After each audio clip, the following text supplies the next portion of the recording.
Hello everyone, আসসালামু আলাইকুম। Welcome to Smriti's diary. সবাইকে নতুন বছরের অনেক অনেক শুভেচ্ছা ও ভালোবাসা। ভালো কাটুক আমাদের এই বছরের সবার দিনগুলো। তো নতুন বছরে বাইরে যাওয়ার কোনো প্ল্যানই ছিল না, সেজন্য বাসায় ভাবলাম চিকেন ফ্রাই বানিয়ে বাচ্চাদের খেতে দিই, ওদের ভালো লাগবে। তো সেই রেসিপিটি আজকে শেয়ার করছি। চিকেন ফ্রাই বানানোর জন্য আমি এখানে চিকেন নিয়েছি, 300 গ্রামের মতো নিয়েছি।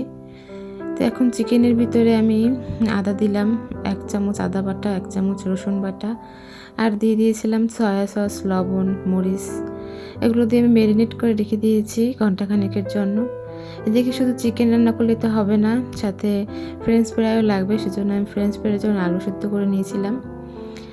এই তো এবার চিকেন কোট করার জন্য আমি এখানে ময়দা ব্যবহার করেছি, 2 কাপের মতো ময়দা ব্যবহার করেছি এবং ময়দার ভিতরে কর্নফ্লাওয়ার দিয়েছি, এতে ময়দাটা আর একটু স্ট্রং হবে। সাথে দিয়েছি 1 চামচ জিরা বাটা, আধা চামচের মতো মরিচ বাটা আর পরিমাণ মতো লবণ। এবার ঠান্ডা পানি নিয়ে নেবেন, একেবারে ফ্রিজের যে নর্মাল ঠান্ডা পানি ওটা নেবেন। ওটা নিয়ে একবার এই যে আমি যে ভিডিওতে দেখাচ্ছি এইভাবে প্রথমে ময়দার ভিতরে এটা একবার কোট করে তারপরে পানিতে চুবিয়ে নেবেন, আবার ময়দার ভিতরে কোট করে আবার পানিতে চুবিয়ে নেবেন। 2-3 বার করলেই দেখবেন কত সুন্দর কোটগুলো হয়ে যাবে। এই দেখুন আমার এখানে সবগুলো কোট করা একেবারে রেডি। এবার আমি একটা প্যানে তেল গরম করতে দিয়েছি, তেল হাইটে গরম হয়ে গেলে তখন এই চিকেনগুলো দিয়ে দিবেন। সবগুলো চিকেন আমি একসাথে দিয়ে দিয়েছি, 2 পেজে ভাজতে ইচ্ছে করছিল না বা সময়ও ছিল না আমার, সেজন্য সবগুলো আমি দিয়ে দিয়েছি। চিকেনগুলো দেওয়ার পরে এটা একেবারে মিডিয়াম টু লো হিটে রাখবেন, নাহলে কিন্তু চিকেনগুলো একেবারেই সেদ্ধ হবে না, কাঁচা থেকে যাবে। তো দেখুন আমার চিকেনের এক সাইড হয়ে গেছে, পরে আমি এখন উল্টে পাল্টে দিচ্ছি, উল্টে অন্য সাইড দিয়ে দিচ্ছি। মিডিয়াম আঁচে রান্না করলে হয় কি এটা ক্রিস্পি হবে চিকেনটা অনেক। নতুন বছর সবার জন্য কেমন কি জানি না, তবে আমার জন্য গত বছরে যা ছিল এই বছরও ঠিক একই মনে হচ্ছে।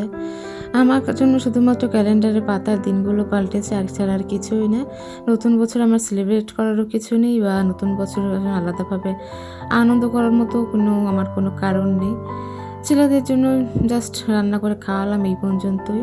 তবুও চেষ্টা করব গত বছরের থেকে এবছরে আরেকটু ভালো থাকার জন্য, সব ভুলগুলো শুধরে নতুনভাবে দিনটাকে আবার শুরু করার জন্য। যে ভুলগুলো গত বছর হয়েছে এবছর সেগুলো শুধরে নেওয়ার চেষ্টা করব অবশ্যই। যাই কথা বলতে বলতে এই যে আমার চিকেনগুলো ভাজা হয়ে গেছে, আমি একটু ক্রিস্পি করে ভেজেছি, আপনারা চাইলে আরও হালকাভাবে ভাজতে পারেন। এবার চিকেন ভাজা শেষ হয়ে গেলে আমি এবার ফ্রেঞ্চ ফ্রাইগুলো করে নিচ্ছি। চিকেনের সাথে ফ্রেঞ্চ ফ্রাই করলে দেখবেন খেতে আরও খুব অসাধারণ লাগে, ভালোও লাগে খেতে। আমার রেসিপিটি ভালো লাগলে অবশ্যই বাসায় একবার হলেও ট্রাই করবেন। সবাই ভালো থাকবেন, সুস্থ থাকবেন, স্মৃতিস ডায়েরির পাশেই থাকবেন। ধন্যবাদ।